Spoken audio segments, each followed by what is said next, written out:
Hello and welcome to episode number 156, where I chat with Amy Wheeler about the importance of accepting change, especially during these uncertain times, how to accept the emotions that come with change, and how acceptance can bring clarity. We also talk about taking the courageous step of getting support when needed, and how small steps will help you change your perspective. So please stay tuned.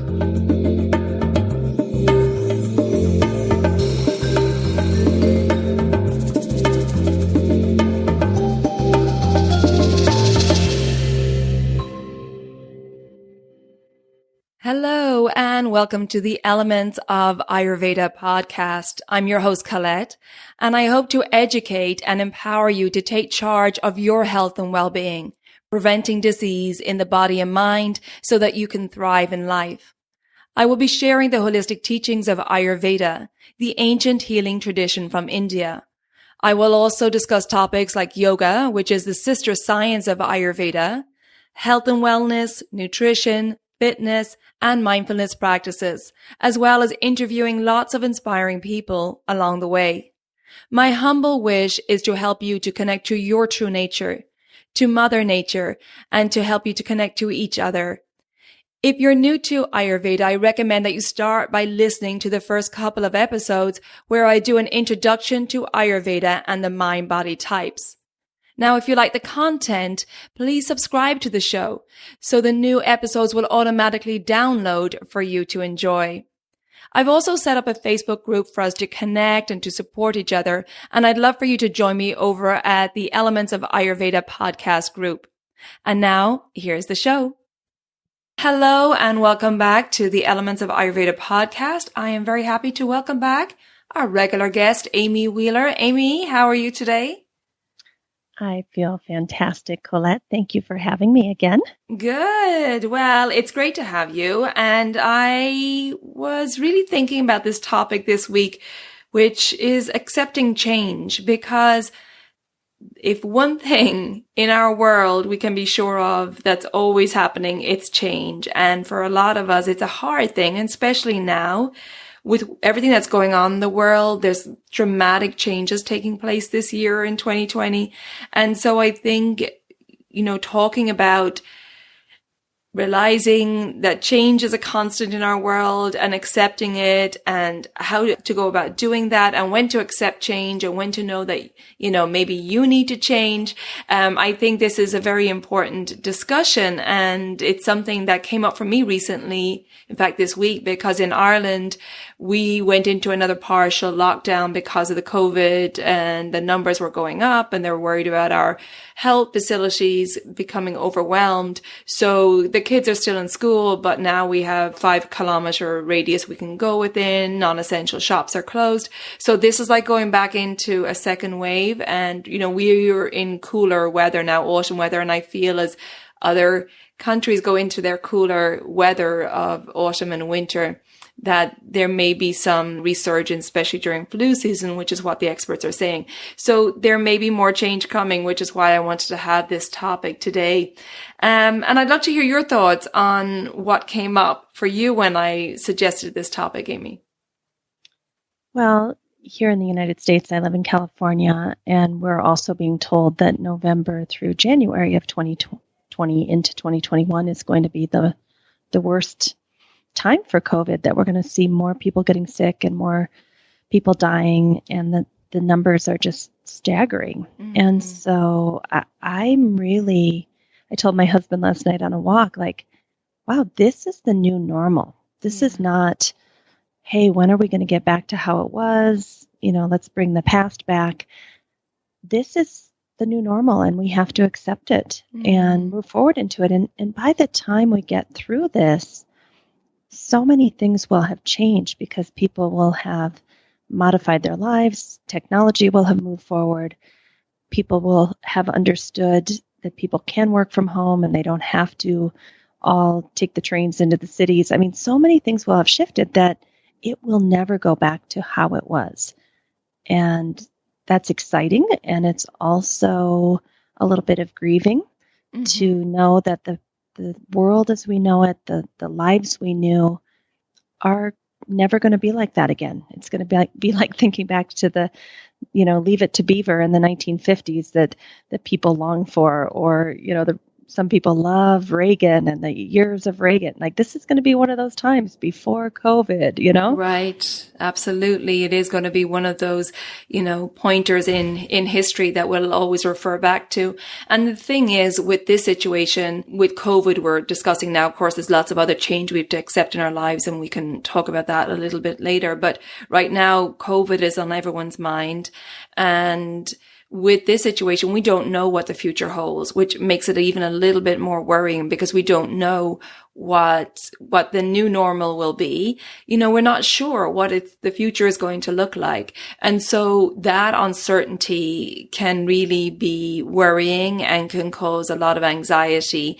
And so, this is what I really want to get into today. And the importance, first of all, of accepting the situation, because we know if we are not accepting it, if we're kind of suppressing feelings around this situation, if we're just plowing on with life and trying to ignore it, that's going to just manifest stress. Even if you're trying to just push through this and, not get caught up in the news about COVID, and you don't want to think about, what's coming ahead as the weather gets cooler here in the Northern Hemisphere, that there is going to be an underlying stress in the nervous system. So I do think, first of all, accepting the situation is important. And with that acceptance sometimes comes clarity. I think that's important. First of all, is to go, okay, this is the situation. It is a lot of unknowns.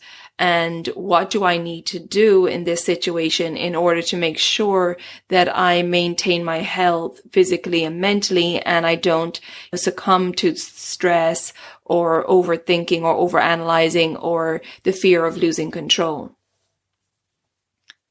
I completely agree. I saw a friend of mine post on Facebook last night that even if we find a vaccine, 50% of the people are saying they're not trusting it, not going to take it. And her theory was, so we just have to get back to normal. We have to get the economy rolling again. Yes, people are going to die, and that's going to be sad, but it's the only way, is just everybody go back out and do their thing like they were, and we'll see who dies and who survives, because there's no other choice, is what she said. And I thought, well, that's a pretty big statement. I think each one of us has to have clarity, viveka, to determine what is right for us in our own path. That some of us might choose to stay home and shelter in place for 3 years, and others might have to go out and determine what's best for their families and do their best to, wear masks and socially distance. So I think every human being in this pandemic will have to think about their options and their best way forward. Yeah, absolutely. And, we do have to kind of respect the guidelines we're given, I feel, because it's not only about us. We have to think of, others around us, that, of course, we want to protect ourselves and so on, and do what feels right for us. But at the same time, we have to think of those more vulnerable people around us. And, what came up for me when I was thinking about this topic, Amy, and accepting change, was this serenity prayer. Are you familiar with that? Of course. Yeah. Yes. And I think this provides a good framework for this discussion. I'm just going to read it out and then we can talk about it. The serenity prayer basically says, God, grant me the serenity to accept the things I cannot change, the courage to change the things I can, and the wisdom to know the difference. And I think that last line is really powerful, the wisdom to know the difference, to decipher whether it's something I can't change and I have to let go and be flexible around this and to let go of any control. Or is it a situation where there are things I can change and I can do things better, and I just need to have the courage to make those steps? What do you think of this prayer, Amy? What does it in general say to you before we start breaking it down? I just think it's very yogic, and it is about viveka or clarity, to really do some self-reflection and again, I don't think we all just get to go out and live the way that we were before this. That is not going to work. What's going to happen then is all the people who are wealthy enough to either stay home or buy, you know, N99 masks and, you know, whatever they can figure out to take care of themselves, they're going to be fine. And they're going to have all the essential workers delivering packages and groceries. And the poor and the people who are undersourced, the people of color, they're going to be kind of tossed out like, okay, well, I guess you'll get COVID. So Right. I cannot control everything, but I can be clear about my values, my beliefs, the fact that I want all people to be as safe as possible. And I know that the economy is dependent on people moving and living and doing their thing. And I understand there's a new pandemic of mental health problems, of loneliness and suicide and anxiety and depression. All of that is true. But I think we have to have the clarity to go into this with what will do the most good for the most people, and where can we, you know, massage it a little bit? Where do we have to put a hard line as a human community? Yeah. And I don't think that means everybody just gets to do whatever they want because I've got enough money to stay home and have everything delivered to me. Right. I just don't agree with that. Exactly. Well, one change that money cannot rectify or cannot protect is climate change. No amount of money will protect you from climate change or anybody from climate change. It's going to happen, and it's happening. And, you know, no matter how much they invest or how they try to outrun the climate change or run away from fires in California and move somewhere else, it's showing up everywhere around the world. So this is one thing that money is totally powerless against, right? And talking about, you know, accepting the things I cannot change from this serenity prayer, talked about how with acceptance comes clarity. And I think it's really acknowledging pain in whatever form that comes in, whether it's in seeing a loved one suffering with COVID virus or death, or, you know, maybe it's a loss of a job during this situation, or loss of a relationship. And these are things we can't change. And there needs to be an acceptance around that, because there's nothing we can do about that. And the same with the climate right now. We can make steps to change that, but we are in this situation right now where there's a lot of scary things happening. And so I think it's important to accept things that we can't change, accept the emotions around that. You know, I think also it's important not to override these emotions or to push through or to suppress. I think that there needs to be a healing that needs to happen. Like if you're grieving the loss of a job, a relationship, a person, there's a grieving period that needs to happen, and, you know, a digesting of feelings and emotions around that. So I do think it's important to feel those emotions, to sit with it, and not to wallow in that, not to get lost in that, not to get into a tamasic mindset, but also to allow yourself some time to feel what's going on, to accept and take some time to grieve. Yeah, I'm going to go all the way back to what you said at the beginning of that little statement was, we can't have clarity until we find acceptance. I think as long as we have an agenda and we have our expectations and we are fighting with reality, there's no clarity. It's me putting my perception and my agenda on top of what's really happening. So I think that's maybe one reason I have fared well during COVID, because from the very beginning, I surrendered. I was like, it's going to be what it's going to be, and I'm not going to fight this, and I'm going to try my best to do what you said, ride the wave, cry when I want to cry, bang my hands on my pillow when I want to bang my hands on my pillow, be so upset that I don't get to see my parents, be sad that I'm probably going to be alone on the holidays, like all of it, like accept it for what it is. But I'm not sitting here thinking, when can we go back to how it was? Or when can I get out of this house? Like, I think I've only, you know, so I think just really saying, here's where we are. Let's feel what we're feeling, Mm-hmm. but let's not try to change it. Mm. And even yesterday when I was walking with my husband, I said, honey, are you okay with the fact that this might be a couple of years, that every single day you and I get up and we do our asana and our pranayama and we have some chai and then we go for a walk and then we work for 8 hours and then we go for another walk with the dog and then we cook dinner. I'm like, are you okay with this? Is this boring to you? Or he said, no, it's fine. It's fine. This is what we do. Right. I'm like, okay, well, I think we're in it for the long haul then, because we have found acceptance around this new lifestyle. Yeah, that's fantastic, Amy. That's really going to help you guys get through it together, and you have your foundations in place, and also that acceptance and that outlook on the situation is really going to help.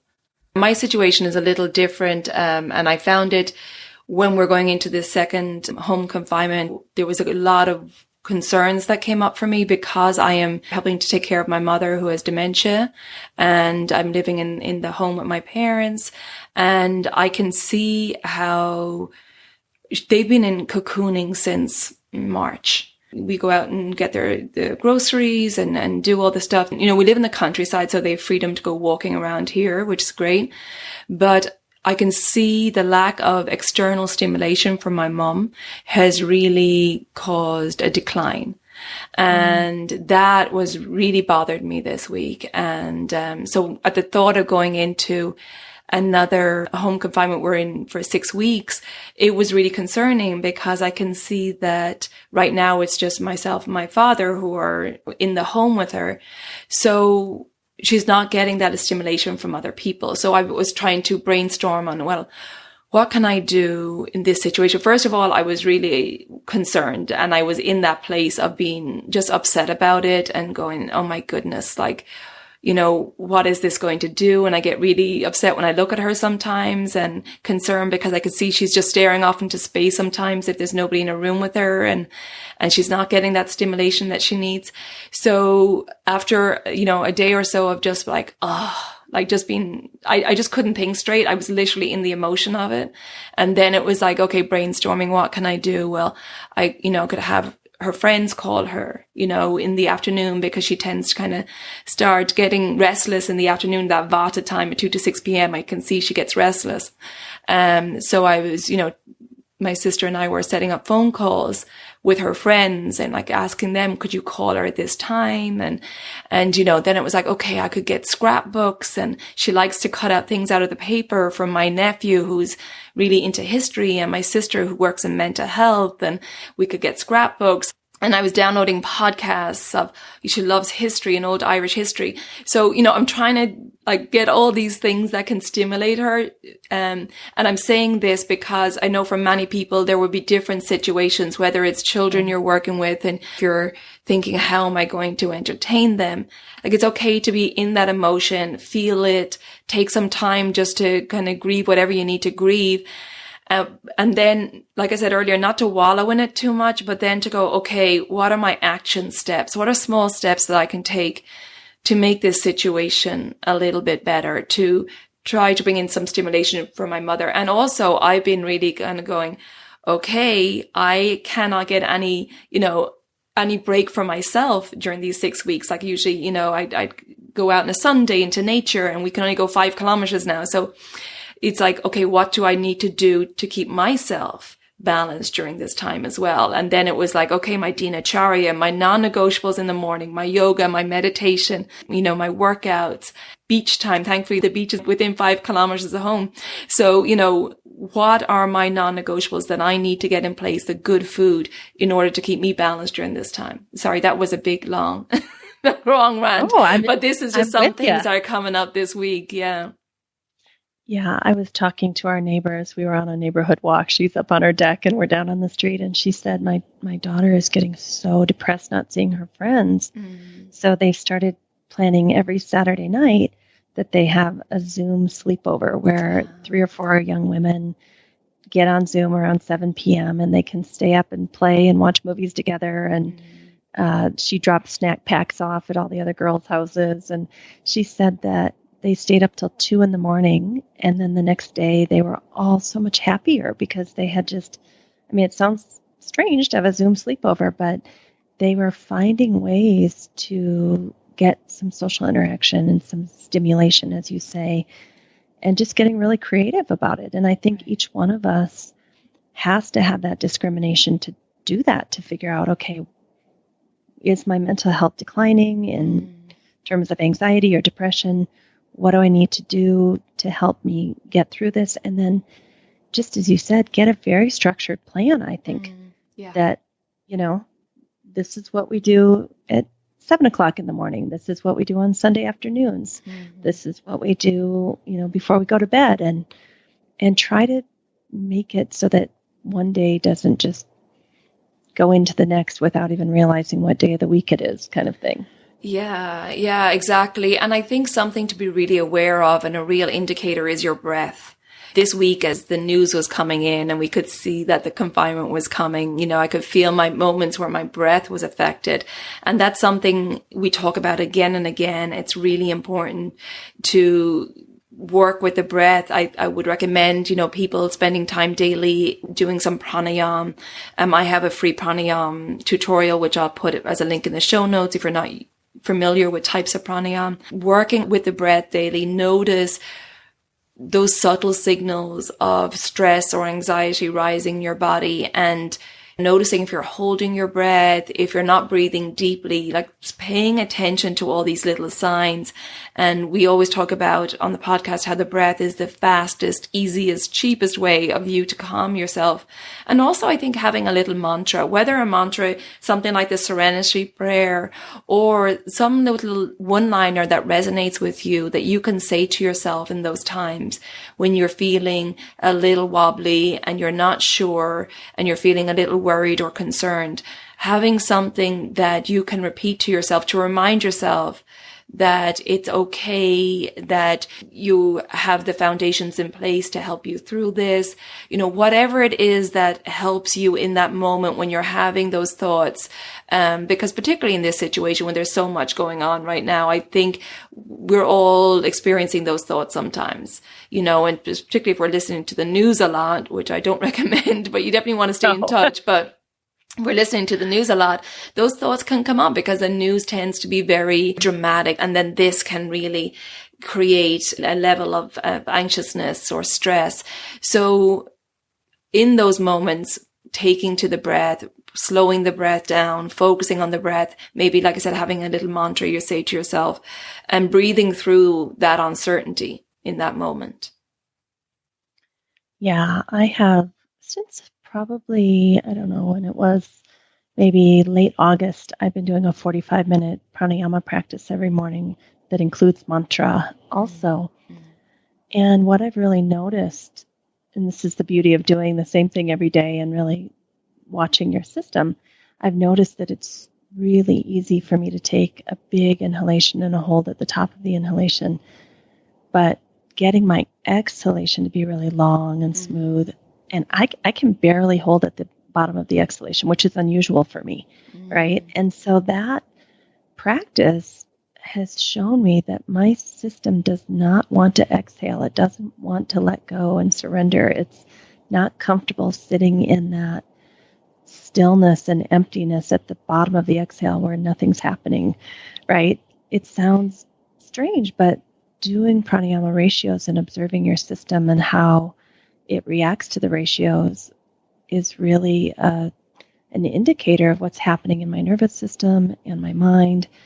So I found that interesting. And then the second part of this morning practice that I've been doing is that I'm doing a mantra that is basically of service to humanity, praying for good health and abundance and comfort for everyone all over the world. And it has been so comforting to me when I finish that, because I do the pranayama and the mantra together for 45 minutes.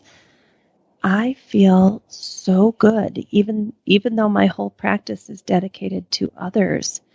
It lifts my spirits. It makes me feel like I did something first thing in the morning to contribute to humanity. And, maybe just my thoughts in a mantra isn't a very good, big contribution, but it's something.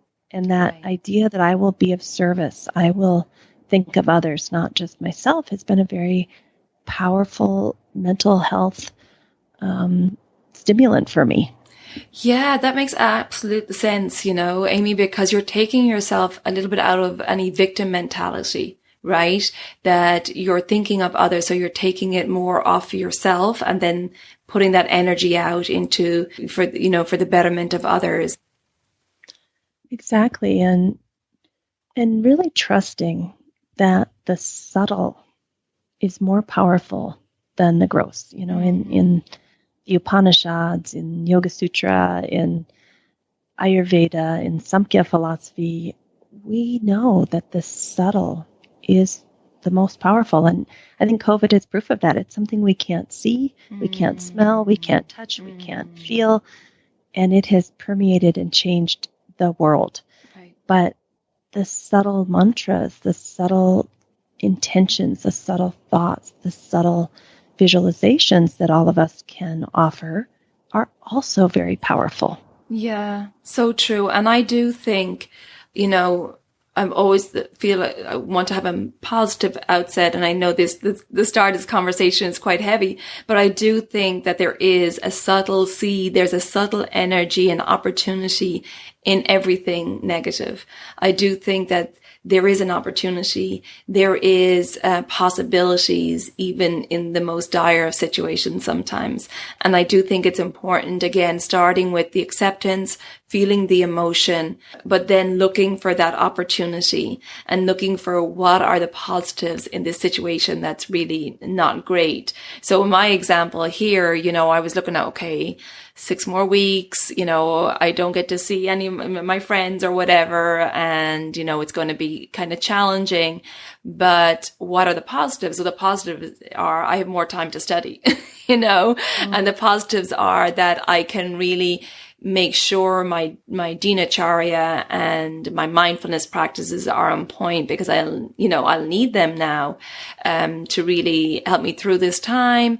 But my main thing was like, I get an opportunity to have so much extra study time, and to get to the end of the year and feel that I've accomplished what I want to accomplish in my studies, in my Ayurvedic studies. So, that's something I was like trying to change my perception of the situation and go, okay, this is also valuable time that I'll have with my parents that I never thought I would have had this time. This is unforeseen a few months ago, but now it's a really valuable time to be in the home with them, to be really connected to them. And it's precious time, as they get older. So yeah, so it's about looking at the opportunities and changing our perspective on the way we're looking at a situation. I think that's important as well.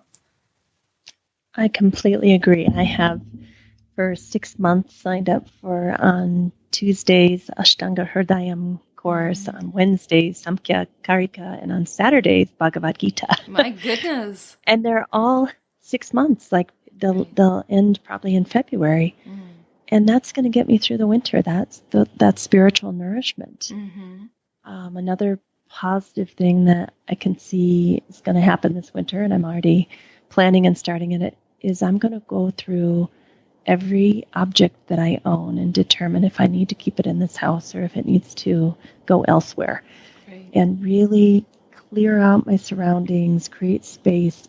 Projects I haven't had, frankly, for 2 decades, the time or energy or desire to sort through. I'm going to do it this winter. I'm going to empty out the things that I don't need and that either someone else can use or they need to just, go somewhere. Right. So really looking at what can we do during this time that is going to take us in the same direction as our beliefs and our values and get us closer to ourselves and to the divine. Yes, exactly. And of course, everybody will be affected differently, right? Our doshas determine how we react to change as well as just our current situation. And And I just want to acknowledge that everybody will react differently to this situation, depending on their circumstances, their, birth constitution, their current imbalance, their Vikriti. But I think a good question to ask yourself is your reaction in proportion to the situation? Or is it something where I need help and I need support, around this? Is my reaction to the situation out of the norm, and it's time to put my hand up and go, hey, I need some help over here? And this is where we come into that second part of that serenity prayer, where it's the courage to change the things I can. And again, the wisdom to know the difference, know the difference between what's an acceptable form of a reaction in the situation you're in, and then what's above and beyond, and getting to that point where, I need some support.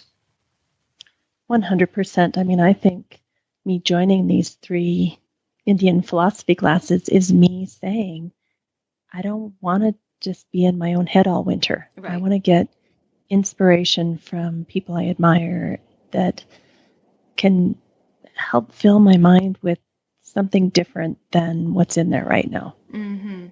Yeah, exactly. And, it's when we talk about the courage to get support and to look at yourself and see is when now I'm going off path here, maybe I'm on the wrong path, and maybe I'm causing my own suffering.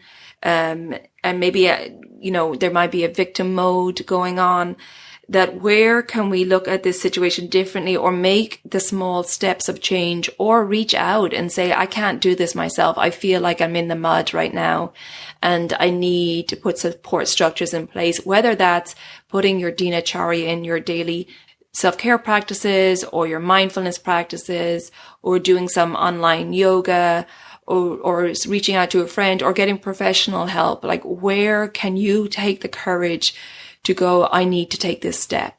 Is there a dependency on food or drugs or alcohol there that you're having a hard time during this period and you're turning to alcohol? We know that alcohol can be a depressant. And in the moment, it may help you forget something, but the next day you'll be feeling more down. And so you can see that that's not going to help you in this situation. So where do we need to make those small, courageous steps to help us and to accept this change and to get the support if we need it? Right. I mean, I gave up coffee a week ago because I was feeling anxious. Yeah. And I wasn't drinking any more coffee than I ever did, but my heightened state of my nervous system because of COVID and all that's happening, plus my normal amount of coffee, wasn't working for me anymore. Me and you both, sister. Since I've got back to Ireland, they have great coffee shops. I wasn't drinking coffee every day, but I was definitely having more than I used to. And I've stopped. I was like, I can't have this. And the same with alcohol. Better. Yeah. During this, I know that during this time of home confinement, that alcohol and caffeine will make me feel worse. So I stocked up on all my favorite herbal teas and just staying away from that, because there are little steps that you can take to know that those crutches, while in the moment may feel good, the side effects will not be good for me. I'm jumping in here because if you would like some support at the moment, if you would like to create a foundation of self-care practices and mindfulness practices to keep your body and mind in balance, then you may be interested in my online course, which is on sale right now and will just be on sale for another few weeks as we enter into November 2020. The course is my Daily Habits for a Holistic Health course. It's 28 days. It's self-paced. It's online. This course will take you through lots of education around the circadian rhythms, but also how to set up triggers for yourself so that you're implementing new habits that are in tune with the circadian rhythms. Not only daily self-care practices, the dinacharya, but also mindfulness practices. There's also yoga videos. I also do a lot of education around the mental qualities of sattva, rajas, and tamas, how to keep your mind in balance. And we talk a lot about the healing principles of Ayurveda, the qualities, the gunas, the principle of opposites, how to become your own healer, how to keep your doshas in balance so that disease does not manifest in the body and mind. So if you're interested interested, it's on sale right now just for another few weeks. Click on the link in the show notes or visit my website, elementshealingandwellbeing.com. For the discounted program right now in October, November 2020, go to the events tab. If you're listening to this podcast after that date, just go to my services tabs and programs. Okay, let's go back to the show. Also, when we start to get out of balance in any particular direction, stopping and reflecting. I found last week, I've been angry for about 10 days, just angry and snappy and not very nice. And I was like, oh, what's going on here, girl? Like, you need to take a good hard look at this, because this is not the human being you want to be in this world. So I put myself in check, and I'm reflecting on it. Like, what's this about? Is it the coffee? Is it, some unresolved emotions that I'm not even consciously aware of? What's going on in my relationships? Like, really trying to get to the bottom of why I've started acting like this. That's funny. We've had the same experience. Really? Well, they also say Mars and Mercury are in retrograde, and it's the in the Indian philosophy the time of the year when you look at your inner demons, and so there's a lot going on out there. Yeah, because me also, I've been feeling off. We just went through the group cleanse, felt great after that, and then the last week or so, I've just been feeling a little bit more heated, a little bit more irritable. Things were annoying me a lot faster. And that's when I was like, okay, the coffee has to go. I think the coffee is aggravating my pitta. But I'm looking at what emotions are coming up right now. So it seems we've had very similar experiences this past week. And maybe it's because we're all realizing that this is the new reality. I mean, it kind of happened right when I realized, November through January, there's not going to be anything different happening than what's happening right now, which is, as I described earlier. And maybe I just feel mad, like, why is this, Right. Yeah. And hey, that's a normal emotion, and one that I don't think we should suppress at all, and it's like, how... Just don't take it out on others. No. And how do you, work out that emotion? Is it that you're going to go for a run? Is it that you're going to punch a punching bag? Is it that you're going to do some artwork or spend more time in nature? I am out in nature every chance I can get. How is it that you're going to work through that emotion? And it's very normal in this time to feel angry. It's a normal emotion, especially for pittas. And, when we think of the other doshas as well, we know that kapha dosha tends to have a hard time with change and suppressing emotions and maybe going more towards emotional eating or withdrawal and isolation. And just recognizing in yourself if these things are happening, and the vata, home confinement can be hard because all you want to do is move and release that energy and that anxiety and that stress. But really being reflective, taking stock of what's happening, look at how you're interacting with others, what's coming up. Because as well, I think that we can override these emotions sometimes, or we can, project them on other people.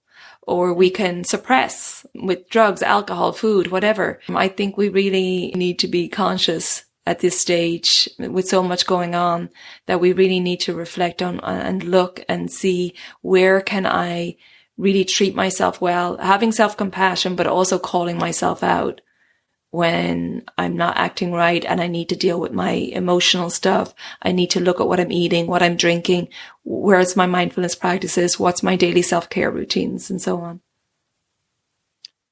Along those same lines, kind of looking at the microcosm and the macrocosm, I think all of what we've been talking about is this checking yourself, making sure you're staying as close to sattva as you can with your lifestyle habits and your attitude and your activities. But I really would love to see us globally do this in terms of climate change and Mother Nature and how we're contributing to the destruction of our own planet, and use this COVID time to reflect on, do we want to be dependent on fossil fuels, or do we want to switch to renewable energy sources like solar or wind?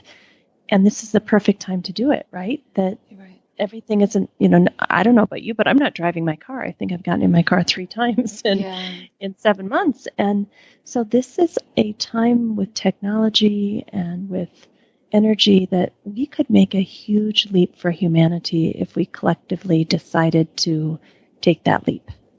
Right, exactly. And I actually just talked about this recently on a podcast with Ayurvedic Dr. Madison Madden. And she had just wrote an article on, Ayurveda and pandemics and how this ancient wisdom can help us. And there is such a correlation between our own state of affairs and what's happening in the environment and the pandemics. And it essentially, the root of our disease in our world and in our own bodies is individualism and me and mine rather than we consciousness. And, one of the biggest paths that we can take to rectify this is live a more sattvic life. And, we talked earlier about how the rich can protect themselves and from some things, but nobody can protect themselves from climate change. So maybe is this the wake up call we are going to get? That meme that was going around at the start of the COVID outbreak, where it feels like Mother Nature just sent us to our rooms, to reflect on what we've done. Is this going to be our wake up call? That we need to look at the world differently. We need to understand we're part of nature. We need to tune into nature, work with nature, and that we also need to work with each other and develop this we consciousness and make sure that everybody is thriving. This is the change that we need to happen. And as we've discussed before, Amy, and I discussed with Madison in that podcast episode, it starts on an individual level. And it's checking ourselves first and doing that self-transformation, getting the support we need. But that's how easy it starts with yourself. And I know people listening to this podcast or course are interested in making that change. But know that's a powerful way to start is with yourself. Absolutely. Every Friday morning, the garbage truck comes by our house, and my husband and I were looking at our pile of trash this morning. And I said, that is so sad. How do 2 people create, that much trash in a week? It doesn't make any sense. And what can we personally do to stop creating that much trash? What changes do we need to make as a household to not have 3 plastic bins that had lettuce in there? I mean, that's ridiculous. Right. So I'm hoping that this difficult time that we're in also gives us the time and space to think about all those smaller changes, which end up being the larger changes that we can start to, we bought a greenhouse. Oh, great. And so we haven't, put it up yet. We have to build it. It just comes in this big package, but that's going to be our project for this fall. And then in the winter, we won't have to go to the grocery store and get lettuce in a plastic bin, right? We're planning a way forward that will allow us to be more sustainable and not use the Earth's resources in a way that, frankly, is kind of disgusting that we have been doing that, all this time out of the need for ease and didn't have enough time and all of that. Right. Yes, exactly. And this is it. It's starting with looking at every aspect of your life and saying, where can I do better? Where can I be better? Asking those questions about where am I in alignment and where am I out of alignment? And, where have I been very individual in my thought process? And where can I bring in more of that we consciousness and thinking of the greater good of others and the greater good of the planet? To give people some guidelines, Amy, I think, first of all, going back to give yourself permission to have a wobbly, to be okay with that, to feel whatever emotions are coming up and give yourself some time. And then, surrender to it for a while, but then know that if this is getting too much emotion for me to bear, or if it's not in proportion to the situation, if the emotional reaction is too much, well, then I need to get support and reach out for whatever means to get that support to help you. And we really have to be comfortable with not knowing what's next, but we do know what we can do each day, step by step. And, putting those daily dinacharya in place, putting your mindfulness practices in place each day. So you have that self-care, that mindfulness foundation, the really good sattvic foods. And that is what you can really take charge of each day. Putting a schedule in place for yourself and knowing what you're going to do each day. And that's, what will get you through it step by step, really making sure that you're doing everything possible to keep yourself in a sattvic place, keep your doshas pacified, your immune system supported, all the systems in your body working efficiently. What I think is difficult is when we are completely out of balance. Yeah. To implement all that is nearly impossible. We have a Build Your Yoga Business course that I teach. And in our private Facebook group yesterday, one person said, "Oh my gosh, I spent the day sobbing in tears." And I'm not kidding. 5 other people immediately jumped in and said, "So did I." Oh. And I was like, wow, we are yogis. We know how to work with all of this, right? And if we are struggling this much, I can't even imagine what the general public who doesn't have these tools and technologies. Wow, it must be very, very difficult. Yeah. And this is why, I wanted to have these discussions, because it is very challenging right now. And, we both had similar experience this week. We were feeling heated emotions of pitta. We were feeling a little bit of agitation. And so we knew straight away, okay, the caffeine has to go. Or I knew that I was having concern about the situation with my mother. So I knew I felt the emotion. And then I knew immediately, okay, I need to really be, mindful about what I'm doing so I can be in a good place to help my parents and so on. You really need to know when to ask for support. And if you're overwhelmed, if you're not knowing what direction to go in, then that's the point you need to get support. And the very real realization, at least here in the United States, I think the European countries have done a better job at providing stimulus packages where there's at least some kind of safety net. The people in the U.S. have had $1,200 since March. Yeah, I know. That's crazy. And our politicians can't agree on any way to move forward. We have to acknowledge that too, that is dinacharya even possible when you don't have any food in your refrigerator, right?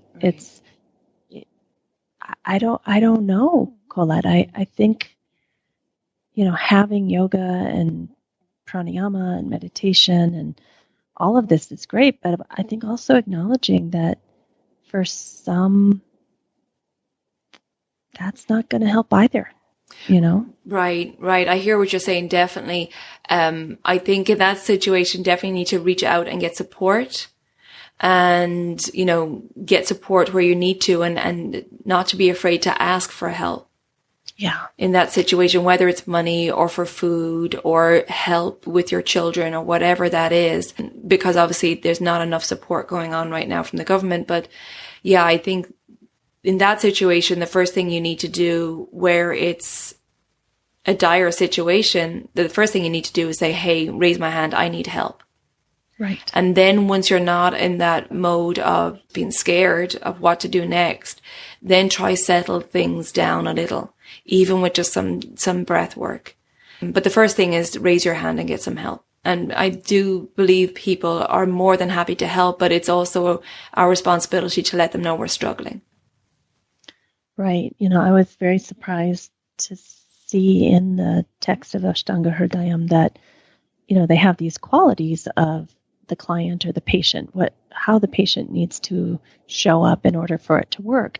And one of them is that they have enough money to pay the Vaidya or the Ayurvedic doctor. And, some of us kind of took offense to that, like, seriously? And he said, yeah, Ayurveda was for the wealthier, the people who can afford it. And, even a compassionate doctor can't afford to treat everyone for free. There has to be some exchange to make it sustainable. But that really kind of woke me up that, yeah, a lot of what you and I and all of our friends are talking about is after your basic needs Yeah. have been met. Yeah. Yeah. Oh, definitely. Your basic needs need to be met first. Knowing when you need to step up and say, hey, I need support and I need help. And like I said, people are just more than happy to do that. But a lot of times people don't want to intrude. They want to wait to be asked. So I think not assuming that people should know, that really speaking to people and letting them know how you're doing and if you're hurting. And, we're social beings. We need to reach out and connect to each other. Our instinct when we're in trauma or when our basic needs are not being met is to withdraw. Maybe there's shame, maybe there's feeling guilt, maybe, there's lots of emotions going on. But what we really need to do is reach out. And I think such change can come from that. I have a perfect story to end on that note.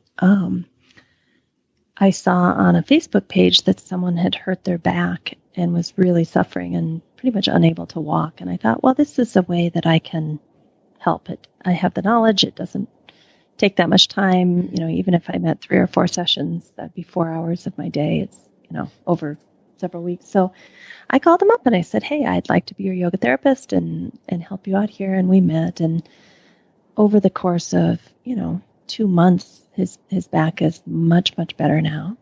And then we started going into, are you financially sustaining right now? What's going on with you emotionally? And he admitted, no, I'm not financially stable right now, and I'm not emotionally okay. And so he decided to go to his community in public and say, I'm struggling. I have no money. I have no job. I have no way to sustain myself. And his whole community came together and found ways to hire him, to support him, to create work for him that he could get paid for. And I just talked to him last week and he said, oh my gosh, I've always wanted to basically be a film editor. And he said, and that's what I'm doing now and getting paid really, really well. Wow. He said, I can't believe it because all my life I've wanted this and couldn't get it. And all I had to do was be very public about my situation and put my ego away. And now I'm a film editor getting paid more than I've ever gotten paid in my life, doing exactly what I want all day long. Wow. And he was thrilled. That's an amazing story. And it's just reaching out because I do think people want to help, but they don't want to intrude. And then not only if we put ourselves out there to get help, not only do we receive the help we need, but the others who help us then are feeling great that they're able to provide a service for us. So I think that's a powerful story. Thanks for sharing that, Amy. That's amazing. And I think many people that are in a situation like you or I, where we somehow are making it and, not like we're super wealthy or anything, but we're plugging along, we're doing our dinacharya, we're, making it, I'm more than happy to help in the areas that I can. Mm-hmm. Yep. Me too. Absolutely. And I think there's a lot of people out there like us that if they saw, hey, I could spend 4 hours and help this person, I think a lot of people would in this situation. Right. And that's part of the sattvic path, is to be of service.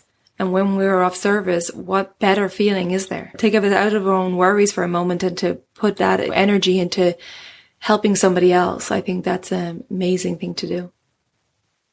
It reminds me of this web-based company called Free Cycle, where anybody who has things that they, they're valuable things, but they just don't want them in their house anymore. You put them on Free Cycle and somebody comes over and shows up and takes your, Buddha statue or your generator or whatever I love that idea of Free Cycle, that we share with one another what we're not needing at this time or that we can afford to give. Right. Absolutely. Well, Amy, thank you so much for this conversation today. I think it's, just a conversation that was needed at this time. And just for people out there to understand that, really check in with yourself and know when it's time to ask for support and help.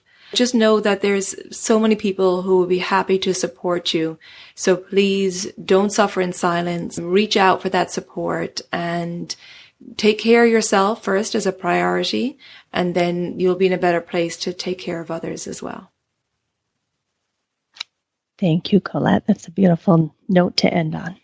Okay, my dear. Well, listen, you take good care of yourself, and thanks again for sharing today. And I look forward to chatting with you again soon.